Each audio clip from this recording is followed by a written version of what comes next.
자, 이렇게 돼서 아까도 말씀드렸듯이 이 네 개의 다이내믹이 서로 상호작용하면서 물고 돌아가는 그러한 이 그 중동 질서 급변 상호작용 구조가 이제 자리를 잡은 겁니다. 아까도 말씀드렸듯이. 그리고 이 상호작용이 좀 더 활발하게 일어나도록 거기다 촉매 역할을 해주고 있는 게 K무기, 특히 천공투 같은 거. 그리고 이라크 천공투는 이란 탄도미사일을 방어하기 위한 건데 그놈의 이라크가 불과 한 5, 6년 전까지 이란의 위성 국가였단 말이에요. 그러니 세상이 얼마나 많이 바뀐 거예요. 저는 사실 와 그거 팔리면 좋긴 좋은데 야 그거 과연 팔릴까? 과연 이라크가 그 정도까지 이란과 사이가 벌어졌을까? 저는 그게 참 궁금했었거든요. 그래서 오늘 그 소식 보고 야 백모가 소심해졌구나. 상상력을 이제 좀 더 대담하게 발휘를 하고 이제 썰레발도 훨씬 더 세게 쳐야겠다. 제가 오늘 단단히 반성을 하고 결심을 했습니다. 그럼 이제 이스라엘이 헤즈볼라 소탕 작전을 벌인 저는 6, 7가지 이유를 생각을 하는데 이스라엘 입장에서 보자고요. 뭐 미국이 뭐 그걸 긴장 구조 싫어합니다. 국무부에서 맨날 그렇게 발표하지 당연히. 왜냐하면 민주당의 상당수는 좀 좌빨스러운 사람들이고 좀 좌빨스러운 사람들은 이스라엘에 대해서 비판적이고 지금 선거는 앞도 있고 하니까 이스라엘 보고 잘한다 못해주죠. 아주 말리는 척 하는데 그냥 야, 난 말릴 테니까 너 가서 계속 찔러. 계속 패라. 좀 하지 말래니까. 하지 말래니까 이러는 거야. 이러는 거예요. 하지 말래니까. 하지 말래니까. 입으로는 하지 말래니까인데 손으로는 계속 해라 이거죠. 뭐 이주일 선생 옛날에 그 인터뷰처럼. 예. 첫째는 뭐냐면 사우디 같은 데가 이스라엘이 이란 꼬붕 하마스 헤즈볼라를 박살내기 주기 원한다라고 그게 사실이고 제가 그랬잖아요. 처음에 이거 뭐 아랍권과 이스라엘이 가자 하마스를 패면 아랍권과 이스라엘 사이에 큰 전쟁이 붙습니다. 뭐 대대적인 싸움이 붙습니다. 중동 전쟁 터지나 뭐 이런 소리 하길래 제가 웃기는 소리 하지 마라. 지금 사우디는 지금 표정 관리하고 있다. 뭐 삼류 삥마리 같은 놈의 자식들 요새 삥 안 줬더니 와서 깨깨거리는데 저거 확 그냥 이스라엘에 문질러 버렸으면 좋겠다. 그렇게 생각했을 거예요. 옛날에 알카에다는 삥마리 했을 때 삥을 줬지. 하마스는 아니라고. 하마스는 사우디나 유나이티드 아랍에미리트나 요르단 입장에서 보면 요르단은 또 이스라엘 때문에 먹고 사는 나라예요. 이스라엘을 원조 받아서. 요르단 입장에서 보면 하마스라는 데는 이거는 그냥 이란 꼬붕이거든. 이란은 숙적 아니야. 걔들은 아랍도 아니고 페르시잖아. 종파도 다르잖아. 시아. 따따블 원수인데 페르시여서 원수. 시아여서 원수.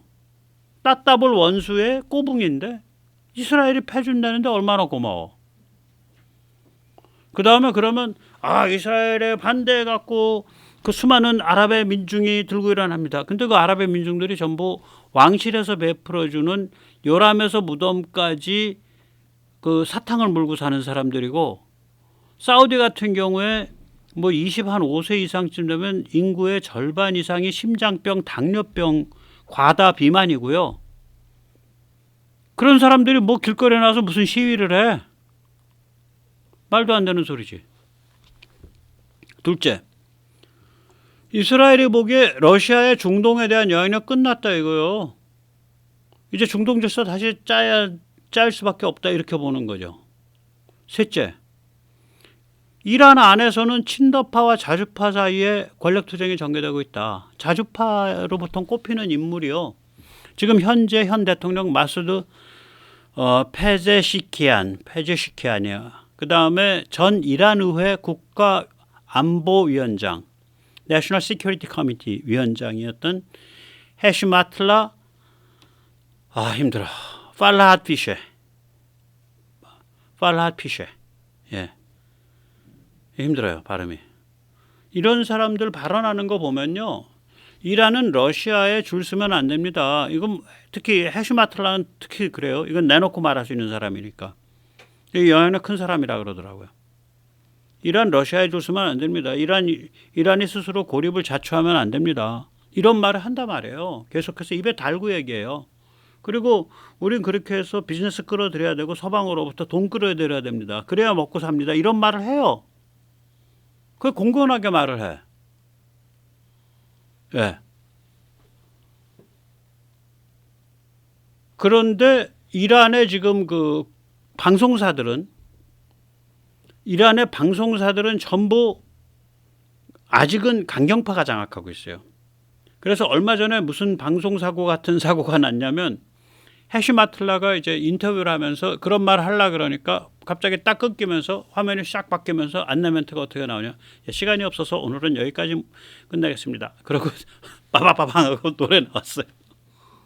그 정도로 내부 갈등이 심한 거예요 지금. 이스라엘 그거 읽고 있는 거지. 그리고 자주파가 저기 한의회도 잡아주기도록 저기 협조를 해줬고, 예. 자주파가 대통령도 바꿨고, 그러니까 지금이 찬스다 이렇게 읽는 거죠. 이스라엘 입장에서. 넷째는 뭐냐? 이란 친러파 애들은 뭐 하마스, 헤즈볼라, 후티를 챙기고 싶어하지만 자주파는 부담스러워해. 따라서 이 꼬붕 3대장들 패도 이란 전체로서는 이스라엘에 대해서 크게 무슨 뭐 군사행동을 한다든지 기타 등등의 사실 이란은 이스라엘을 타격할 수단이 없어요. 이란이 할 수 있는 수단은 뭐냐면 자살이에요. 어떻게 자살하면 되냐? 그 걸프만에다가 그 이란 쪽 자카로스 산맥 아래 그 해안에다가 쫙 포대 걸어놓고서 지나다니는 유조선 다 깨트리는 거야. 그거 하면 돼. 근데 그러면 이제 이란은 국가 간판 내려야지. 그거 외에는 이란 할 방법이 없어요 지금. 자주파는 그걸 우리가 뭘 할 수 있는데 우리 아무것도 할 수 없어. 그게 현실이야. 자주파는 그걸 얘기하고 있는 거고. 친러파는 우리가 그래도 우리 동지인 후티와 하마스와 헤즈볼라랑 단단히 같이 가면서 계속 뭐 공격을 해야지 뭐 이런 걸 얘기를 하고 있는 거고. 이런 상황에서 이란 내부가 깊게 균열되어 있다는 걸 이스라엘이 읽고 있는 거예요. 다섯 번째, 이스라엘이 사고를 쳐서 국제유가가 $100가 넘어간다. 그러면 이스라엘 욕 바가지로 먹습니다. 백모도 욕해. 유가 너무 비싸졌어. 근데 사고 쳐도 국제유가 안 올라요. 지금도 안 올라. 여전히 69.54달러예요. 웨스턴 텍사스 오늘자. 왜 그러냐? 미국이 세계 최대의 미국이 뭐야 그래? 미국이 세계 최대의 에너지 생산국이에요. 이걸 2번 썼네. 잘못 썼네. 그리고 세계 3위의 석유 수출국입니다.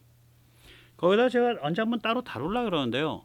중국 침몰에 따라서 세계 경제가 지금 쿨다운되는 현상이 올해 7월부터 굉장히 심합니다. 한국 대단한 거예요. 이렇게 세계 경제가 전체가 쿨다운되고 있는 데서 계속 치고 나가고 있거든요. 물론 국민들 생활은 팍팍해요. 어렵고. 잘 나가고 있다. 우리 뭐 호황이다. 제가 그런 뜻하는 게 아니라 지금은요.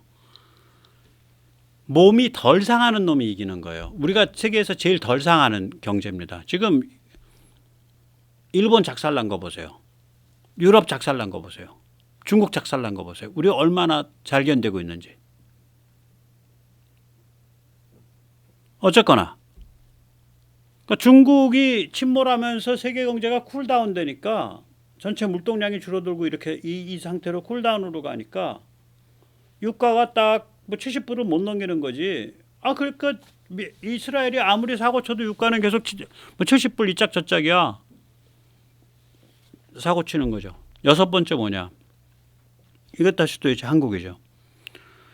아랍 국가들이 무장 강화를 하려고 그러는데 이런 상황이 막 벌어지니까 미국 무기는 쓰기도 싫고 미국은 꼴도 보기 싫고 그렇다 그래서 이스라엘 무기도 쓰기 싫고. 근데 뭐 서방이고 이스라엘 쪽인데 좀 그래도 이렇게 국민들한테 저항 안 받을 때가 어디 있어. 가성비 좋고. 한국 게 있네. 한국과 갖다 쓰는 거야. 이게 굉장히 중요한 게요. 이거 다 해놨는데 이걸 중국 무기를 썼다 그러면 죽 써서 개중가 돼요. 무기 가는데 국제 영향력 가거든. 한국을 또 특별히 좋아하는 게 한국은 무기 팔아놓고 영향력 가지고 아랍권을 흔들겠다, 뭐 걸프만을 흔들겠다 이런 가당차는 생각 안 하잖아요. 우리는 소박한 사람들 아니에요. 아 무기 팔아서 돈 벌어서 좋고요. 또 석유 좀 싸게 사서 좋고요. 석유 공급이 좀 안정화돼서 좋고요. 우리는 뭐 그걸로 충분하잖아. 그걸로 감지 덕지 아니에요. 그냥 국제적 영향력을 갖고 우리가 강대국으로 폼을 잡을 테니까 호루라기 불면 딱 줄 서서 집합하세요. 뭐 이런 식의 태도를 우리는 안 취하잖아. 쿨하잖아요. 블랙핑크 가서 이쁘게 흔들면서 율동하면서 저거 해주고 즐겁게 해주고. 거꾸로 만약에 한국 무기를 못 쓰고 다시 그 자리에 중국 무기를 썼다. 러시아 무기 못 쓰게 되니까. 그럼 죽 서서 개준 거예요. 중국 영향력 아래다가 다시 아랍이 들어가 버리는 거예요. 그러니까 이런 계산 다 하는 거죠. 그러고 일 저지르는 거지. 저는 그래서 이스라엘이 이런 계산 아래 일을 저질렀다고 보고요. 그러면 이게 세계가 하나란 말이에요. 그러면 이게 뭐 중동에서 끝나는 게 아니라 이게 중국으로 튀어요. 중국이 중동 몽상이 있지 않습니까? 이게 23년도 3월인가 4월에 그 이란 외무장관이랑 사우디 외무장관 불러가지고 내가 이란에도 큰손이고 사우디에도 큰손인데 내가 좋은 말 할 때 둘이서 화해하고 잘 지내세요. 뭐 이런 이상한 연출도 했잖아. 그러니까 아랍과 이란을 양손에 들고 꽃놀이 패겠다는 몽상을 가지고 있었는데 이게 이스라엘이 치고 나가고 이 사우디나 유나이티드 아랍에미리트가 속으로 이렇게 표정 관리하면서 속으로 박수 쳐주고 그 다음에 그 빈자리는 한국 무기가 가서 이거를 공고히 해주고 이러면서 이 중동 질서가 그 사우디 친아랍권 아브라함 협정 그 중심으로 그 친이스라엘 아랍권 그 중심으로 중동 질서가 확 지금 돌아가고 있는 판이거든요. 그리고 이란은 날개가 꺾이고 이란 꼬붕 3대장도 날개가 꺾이고 중동은 중국의 중동 몽상은 파산한 거죠. 중국의 유라시아 몽상도 파산한 겁니다. 중국의 시진핑이가 2022년도 2월 초에 베이징에서 푸틴과 격렬히 포옹을 하면서 우리 중국과 러시아 사이의 파트너십에는 한계가 없습니다. 이런 개소리를 했을 때 러시아의 우크라 침공에 의해서 유럽이 반중국으로 도를 거다라는 계산을 못했을 거예요. 머리가 나빠서 못한 게 아니라 몽상 때문에 못한 거예요. 그 몽상 세계에서는 유럽과 러시아 양손에 다 잡을 수 있어. 양손에 떡이야. 꽃놀이 패야. 양손에 떡 좋아해. 이 몽상 깨져버렸잖아. 유럽이 완전히 반중으로 돌아가고 있잖아요 지금. 그럼 중국의 러시아 갈취 몽상이 또 있죠. 러시아는 말이에요 이제 우리 꼬붕입니다. 네, 2023년 3월에 모스크바에 가서 딱 계단 내려오면서 그 푸틴하고 얘기하면서 부형 지금 말이에요 세계는 제2차 세계대전 후에 지난 100년 동안 본 적이 없는 대격변기에 들어갔어요. 그런데 솔직히 말해서 푸형과 내가 바로 이 격변기를 이끄는 사람 아닙니까? 그 계단 내려오면서 둘이 그렇게 속닥이면서 내려왔다고.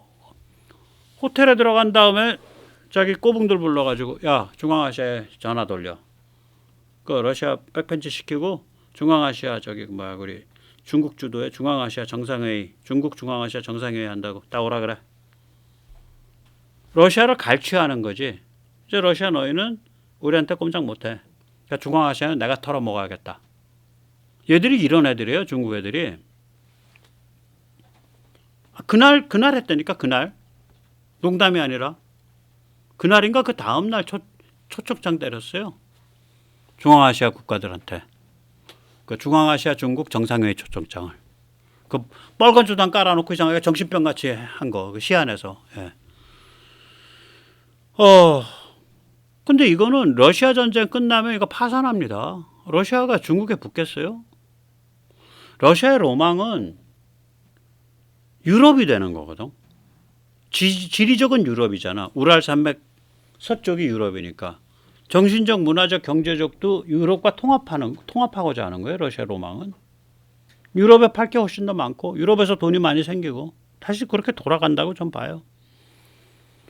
그다음 우리한테 제일 중요한 게 이제 중국의 동아시아 몽상인데 지금 제가 이걸 줄줄이 왜 꼽냐면 중국의 중동 몽상 파괴가 그리고 중국의 중동 몽상 파괴 일어났고요. 중국의 유라시아 몽상 파괴 일어났고요. 중국의 러시아 갈치 몽상 파괴가 예약돼 있고요. 확정돼 있는 겁니다. 중국의 동아시아 몽상 파괴 진행 중이야 이게. 이 사람들이 무슨 몽상을 갖고 있냐면 중국 공산당의 나으리들이 대만 남중국해 한반도를 위협하면서 왕노릇을 하다가 적당한 때에 남중국해 대만 먹고 제일도련 돌파한다. 뭐 이런 몽상을 가지는 거예요. 인민해방군 아재들하고 공산당 아재들이. 이거 파산하죠. 파산원이 1번 한국 국방력, 파산원이 2번 한미 핵동맹 혹은 한반도 핵 억지 및 핵작전 지침 이번에 만들어진 거. 다른 말로 미국의 핵무기 사용 의지, 미국의 핵전쟁 불사 의지. 그게 두 번째 이유죠. 중국이 도발하면 심각하게 도발하면 북한 내세워서 도발하든 직접 도발하면 핵무기 사용 의지를 가지고 거기에 아주 세게 그냥 밟아버리겠다. 미국이 이렇게 이제 작전이 그렇게 서 있단 말이에요. 요번에 그 브런슨 주한 미군 사령관 지명자 그 상원 그거 할 때 제가 한번 다룰 텐데 거기에서 핵억지 능력 얘기하잖아요. 핵억지 능력이라는 게 뭐냐? 핵억지 능력, 핵우산 제공. 그거가 결국 뭐냐면 미국이 여차할 때 핵무기 사용 의지를 확고하게 가지고 있어야 되고 그 의지를 갖고 있다는 걸 상시적으로 보여줘야 된다. 사람들한테. 그 얘기하는 거거든요. 그런 이야기를 주한미군 사령관이 한 적이 없습니다. 최초입니다. 왜 그러냐면 이 사안은 예전에는 주한미군 사령관이 얘기하는 건이 아니고 국무부도 잘 얘기 안 하고요. 백악관 국가안보보좌관이 하는 얘기예요. 이게. 그런데 왜 주한미군 사령관 지명자가 이걸 얘기하게 됐냐면 한미 핵협의그룹의 협의 내용에 따라서 상황이 이러이러하게 되면 핵을 쓴다라고 이미 국방작전에 규정돼 있기 때문에 군인이 이 얘기를 할 수 있게 된 거예요. 무시무시한 겁니다. 파산원의 세 번째는 한미 위성동맹이죠. 이게 처음에는 지금은 MD 때문에 위성인데 제가 그랬잖아요. 이거 자꾸 얘기하면서 이게 상황으로 뭐냐면요. 허름한 이면도로에 조그만 집 하나 샀는데 그냥 돈 이렇게 모아놓은 것 같고 좀 마당은 좀 넓어 대지는 한 40평 됐어. 그런데 갑자기 앞에 대로가 뚫린 데다가 그 대로가 이 집 끼고서 그게 코너가 되고 이 집 바로 앞에 지하철역이 들어오네. 그럼 대박 난 거 아니에요. 이게 똑같아요. 미국이랑 위성을 맺었는데 이 위성이 처음에는 미사일 방어 정보가 실시간으로 오간데 그런데 그 위성이 동시에 뭘 하고 있는 거냐면 Moving Target Indicator 그러니까 지상 수상의 이동 표적 인디케이션, 이동 표적을 좌표 찍기를 해줄 수 있는 능력을 가지고 있어요. 요새 위성들이 이제 작년부터 그래요. 그러면 지금 당장은 미국이 우리한테 그 정도 정보까지 안 준다 그래도 여차할 땐 줄 거 아니야. 그럼 우리는 우리가 띄운 위성으로부터 우리가 띄운 정찰 자산으로부터도 그 무빙 타겟 인디케이터 이동 표적 좌표 찍기를 하지만 미국에서 넘겨받은 거 가지고도 하니까 우리는 대박이 난 거죠. 한미 위성 동맹이 이래서 무섭다고요. 파산원인 4번은 뭐냐면 일본 군사력 급증입니다. 이건 제가 나중에 또 좀 말씀드릴게요. 파산원인 5번은 뭐냐면 한미일 삼국체제죠. 한미일 세 나라의 인구를 한번 환산을 해보세요. 그러면 그게 한 6억 가까이 돼요. 오스트레일리아까지 같이 붙으면은. 오스트레일리아는 미국의 일부로 같이 붙는 거니까. 그러면은 이거 셋이서 눈 부릅뜨고서 이렇게 딱 중국 앞에 틀어막으면 중국은 숨도 못 쉬는 겁니다. 이거. 거기다가 필리핀이 합류를 해주잖아요. 필리핀은 군사력도 군사력이 문제지만 필리핀은 그러니까 그 근거지, 그러니까 물리적인 공간, 섬 이걸 제공하잖아. 기지를, 기항지, 기착지를 제공하잖아요. 굉장히 중요하죠. 그다음에 이건 제가 따로 좀 하려고 그러는데요. 지금 미국이요. 이거 NGAD 다 지금 그 차세대 전투기, 6세대 전투기 다 개발 취소시켜 버렸잖아요. 그 공군 쪽에 NGAD, 해군 쪽에 FAXX 그거 다 취소시켰는데 이게 뭐랑 관계 있냐면 이거 국내 아직 밀리터리들이 안 다루고 있어요. 이 프로젝트를 전영역 초연결 AI 프레임워크를 하고 있는 거예요. 우리는 뭐 그런 얘기 하죠. 뭐 전차에 AI가 있어서 뭐 어쩌고 저쩌고 뭐에 AI가 있어서 그러니까 우리는 개별 무기 단위 AI를 얘기하잖아요. 근데 뭐 한번 이게 초연결 상태를 한번 해보세요. 그러면 초연결 상태로 해서 미국이라고 생각해 보세요. 일단 위성만 해도 4천 개가 떠 있어. 미국이 이제 벌떼 위성 떡칠하겠다는 거거든. 4천 개. 다우전드. 수도 없이 많은 그 항공 자산이 날아다니고 있어. 모든 육군 보병까지 전부 초연결 상태로 연결돼 있어. 적도 그래. 그럼 이거를 뭐 들여다보고 있는 사람이 뭐 수만 명이 돼야 되는 거 아니야? 2003년에 이라크 전쟁 때 이 전장 들여다보면서 타겟 찍어주는 요원들의 숫자만 2,000명이었습니다. 이라크 전쟁 그거 하나에 2003년에. 근데 지금은 전부 다 센싱을 하고 전부 다 원격 조정이 가능한 그런 종류의 무기들로 꽉 차 있잖아. 공간이 지구 전체를 뺑뺑 돌아가면서 이거를 엮어 세우는 거죠. 하나의 AI 프레임워크로. 초연결 AI 프레임워크예요. 이게 미국에서 진행되고 있다고요, 지금. 중국도 하고 있어요. 이거 지금 전 세계에서 하고 있는 나라는 딱 둘입니다. 미국과 중국인데 세 번째 나라가 등장한다면 한국이에요. 이거 제가 따로 다루려고 그래요. 한번. 그러니까 이런 게임에 들어가게 되면 미국이 절대적으로 유리하거든요. 그래서 중국의 동아시아 이 몽상도 결국 파산이 진행 중인 거예요. 파산으로 향해 가고 있는 거예요, 이게. 제가 북한이 이 냄새 자체는 개코같이 맞는 그런 종족이라고 생각을 해요. 전 세계에서 냄새를 가장 잘 맡는 포유류가 누구냐? 평양 것들이에요. 바람의 방향을 가장 잘 느끼는 존재가 포유류가 누구냐? 평양 것들입니다. 그러니까 북한은 이 상황 앞에서 지금 중동 질서 막 바뀌고 러시아가 전략적 패배가 그냥 계속 하루하루 깊어지고 중국이 저렇게 궁지에 몰리고 중국의 모든 그 꿈들이 전부 몽상이었음이 드러나고 중동에 대한 꿈이든지 유라시아에 대한 꿈이든지 러시아 갈취에 대한 꿈이든지 동아시아에 대한 꿈이든지 전부 몽상으로 드러나고 중국이 하루하루 저렇게 경제도 그렇고 군사지정학적으로 그렇고 전부 궁지에 몰려서 지금 망조가 되려고 있다는 걸 북한이 알까요? 모를까요? 압니다. 제가 장담합니다. 김간애나 북한 집단이 원래 그래요. 그러니까 1930년대에 만주에서 아주 광폭한 중화 민족주의 물결이 불어서 중국 공산당 안에서 만주지국 안에서 그때 다수를 점하고 있던 그 조선인들 공산당원을 숙청을 하고 테러를 하고 잡아 죽이고 할 때 바람이 이렇게 부는구나 하고서 딱 거기에 줄 섰어요. 김일성이 내가. 그 다음에 1935년쯤 되니까 소련이 그때는 그 만주지국 안에서 일어나는 일이 소련의 컨트롤 아래에 있거든요. 소련이 일본과 통을 치면서 동북항일연구원 그게 코민테른 공산주의 코민테른의 직할부대입니다. 코민테른 지시받았었어요. 민감한 지역이라 연안 중국 공산당 지시받은 거 아니에요. 코민테른 직할부대 그거 직할받은 코민테른의 직할 지시받은 동북항일연구원을 말려 죽이자. 일본과 이제 화해해야 되니까. 말려 죽이려면 어떻게 해야 돼요?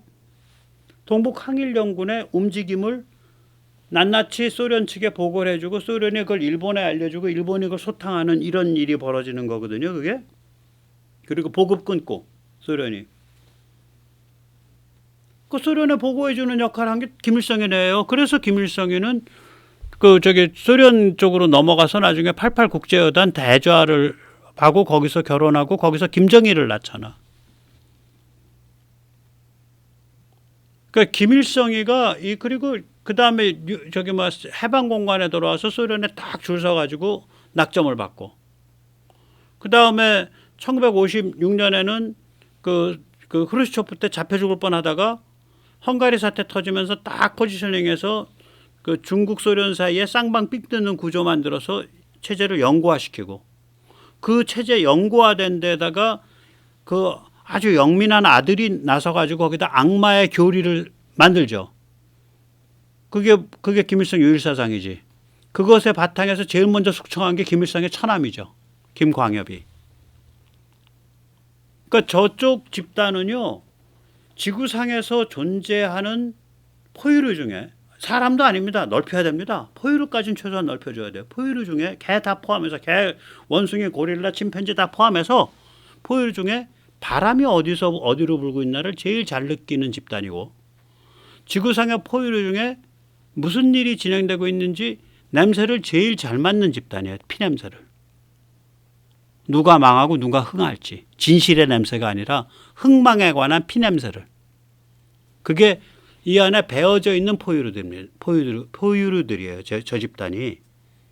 따라서 지금 저 집단은 중국이 어떤 상황으로 몰려가고 있고 러시아가 어떤 상황으로 몰려가고 있다는 거 알아.